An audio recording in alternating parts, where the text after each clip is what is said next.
In this podcast episode, Arthur Brooks explores why so many people feel that modern life is more simulated than real. He delves into the neurological, psychological, and cultural roots of this sensation, emphasizing the divide between the left and right hemispheres of the brain. The conversation touches on how technology, addiction, ambition, meaning, and transcendence all interact in shaping our contemporary experience. Brooks also discusses the pitfalls of chasing status over meaningful goals, the complexity of love, the importance of suffering, and ways to reclaim authentic meaning in life. Brooks opens by likening modern existence to living in a matrix, not controlled by people, but by algorithms. These algorithms simulate a version of life designed to capture human attention and energy rather than facilitate genuine experiences. This is why many feel that dating, friendships, and achievements today lack authenticity. They are often filtered through digital platforms that offer only shallow, two-dimensional substitutes for the complex, messy reality that fulfills us. Drawing on the work of Ian McGilchrist, Brooks explains that the right and left hemispheres of the brain process different types of questions and experiences. The right hemisphere engages with why questions related to meaning, mystery, love, and the metaphysical, whereas the left hemisphere handles how and what questions involving analysis, execution, and linear problem solving. Modern life overly activates the left hemisphere, creating a disconnect as people attempt to solve right brain problems, such as love and meaning, through left brain simulations like apps or games. This neurological mismatch contributes to feelings of emptiness and alienation. Brooks emphasizes that both hemispheres and their functions are essential. Purely analytical thinking without a sense of why renders achievements hollow, while meaning without competence leads to ineffectiveness. A balanced life requires knowing why you do what you do, right brain, and how to do it, left brain, with love and metaphysical concerns naturally residing in the right hemisphere. The episode identifies various false substitutes that people mistake for true meaning. Achievement in games, virtual friendships, online dating, and pornography serve as simulations that momentarily satisfy desires but ultimately leave deeper needs unmet. For instance, pornography can temporarily reduce loneliness, but leads to greater isolation because it is a slim facsimile of genuine human connection. Similarly, accumulating virtual friends or digital likes does not equate to real social bonds, as the neurochemical effects, like oxytocin release from direct eye contact, are absent in digital interactions. Brooks highlights how humans are evolutionarily wired for in-person relationships within close-knit bands. The lack of physical presence disrupts the neurobiology of bonding. He recounts experiences where friendships forged online, despite sharing intellectual interests, pale compared to meeting face-to-face where real multisensory connections form. He also discusses the power of eye contact in nurturing intimacy and suggests practical exercises like couples staring into each other's eyes to reignite right brain connections deeply missed in virtual communication. Brooks discusses the modern meaning crisis, where many people lack answers to foundational why questions regarding coherence, why things happen, purpose, why they do what they do, and significance, whether their lives matter. This gap fuels depression, anxiety, loneliness, and feelings of meaninglessness, which have clinically risen sharply since about 2008, in parallel with the rise of technology and screen time. Technology overload nudges people into the left brain hemisphere, curtailing their capacity for right brain experiences that yield genuine meaning.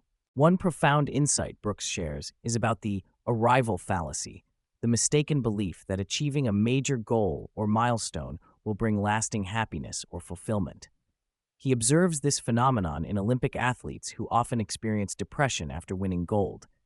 The attraction to striving is linked to an evolutionary trick played on humans, keeping us hungry and chasing rewards to ensure survival and procreation.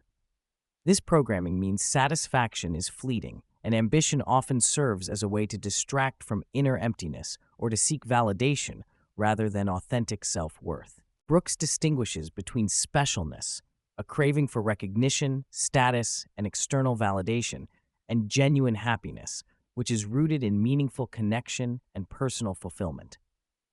Many people sacrifice happiness pursuing specialness, mistakenly equating fame, money, or power with value. This dynamic often originates from childhood conditioning, where love is perceived as something that must be earned through achievement, an idea Brooks identifies as a root cause of lifelong struggles with worthiness and relationships. Success and ambition bring public praise, but often conceal private pain and vulnerability.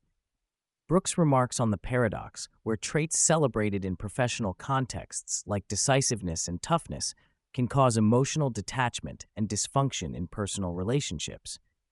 He emphasizes that our weaknesses and frailties are intertwined with our strengths, and acknowledging this complexity is vital for psychological health. Technology acts as the tip of the spear in accelerating the meaning crisis.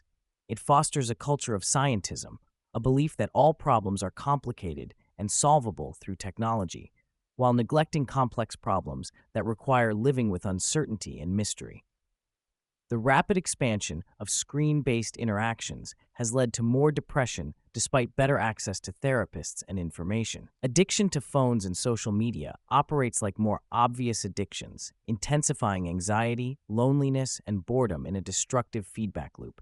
To escape the vicious cycle of overuse and addiction to digital distractions, Brooks suggests a three-step process. First, cultivating a spirit of rebellion against being controlled by addictive behaviors. Second, implementing concrete strategies and algorithms to reduce dependence on harmful habits.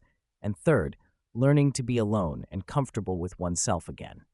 Establishing phone-free zones and times, such as the first hour after waking and the last before sleeping, and scheduling regular digital fasts, help recalibrate brain functioning and reestablish boundaries. Romantic love is a quintessential right brain experience, rich with mystery and complexity, that cannot be fully simulated or solved via algorithms. Despite advances in dating apps, Brooks argues these platforms remain imperfect because they attempt to reduce multifaceted relationships to data points. Adding human judgment, like input from friends, or encouraging group social mixers can enhance the process, but ultimately the unpredictability and depth of romantic love remain beyond left-brain rationalization and technological fixes. Experiencing heartbreak and relational risks intensifies meaning and personal growth. Drawing on the ancient philosopher Diotima's ladder of love as recounted by Socrates, Brooks explains that romantic attraction is the first step toward understanding and connecting with the divine or transcendent. This journey naturally opens the right hemisphere of the brain, where meaning, spirituality, and metaphysical experience reside. Such transcendence, whether religious or secular, disconnects us from the egocentric me-self and allows us to see ourselves as part of a larger I-self or universal whole. Modern digital life constantly mirrors and amplifies the me-self, fostering narcissism and social comparison through likes, mentions, and Zoom self-views. This self-focus blocks genuine transcendent states that can foster meaning and peace. Removing mirrors, limiting screen time, and spending time in nature or immersive experiences like music and art can help people reconnect to beauty, service, and love in ways that nourish the right hemisphere.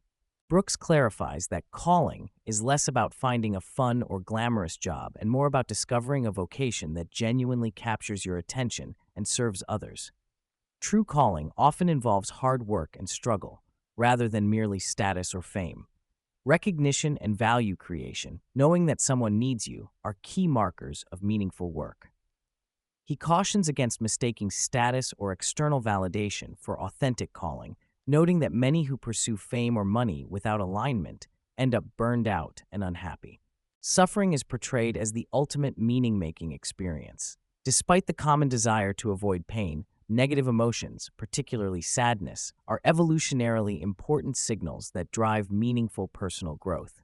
Fear of suffering often motivates much of our behavior, but embracing suffering paradoxically reduces its painful impact and increases life's richness.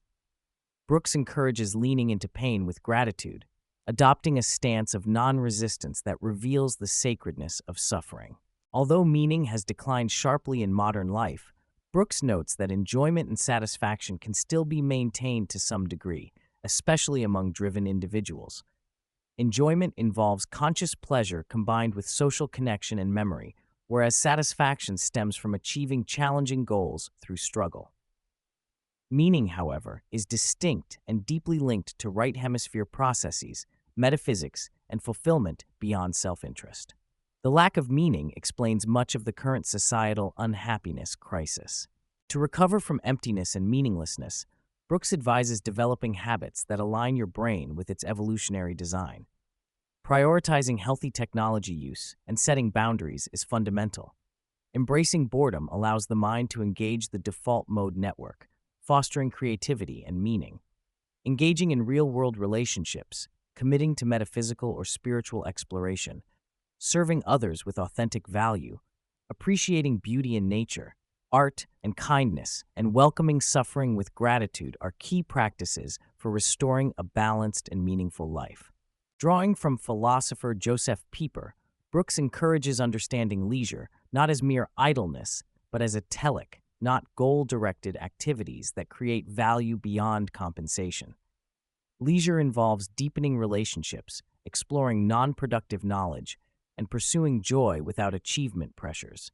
He stresses disciplined approaches to leisure for those who struggle to enjoy life due to cultural conditioning favoring constant productivity, suggesting structured hobbies without performance goals as a way to relearn enjoyment. Brooks highlights how childhood conditioning that couples love with achievement can create adult patterns of people constantly striving for validation. However, he subverts the modern psychological culture of grievance by suggesting that the same traits inherited from parents, such as hypervigilance or drive, can be both strengths and weaknesses. Rather than focusing blame on parental shortcomings, he encourages embracing the complexity of one's identity and moving beyond victimhood as a basis for recovery and growth. People without meaningful direction or purpose are psychologically vulnerable because the lack of goals prevents progress, leading to a cyclical sense of failure and aimlessness. This absence of purpose contributes heavily to depression and anxiety.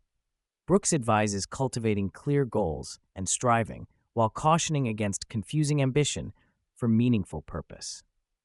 Brooks critiques utopian ideas that humans can be reshaped by social policy or technological fixes, especially when they ignore evolutionary biology.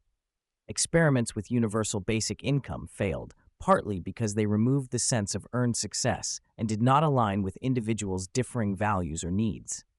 He stresses that ignoring ingrained human nature often results in unanticipated pathologies rather than solutions. True transcendence, whether religious or secular, involves stepping outside self-absorption to experience awe, service, and connection to something greater.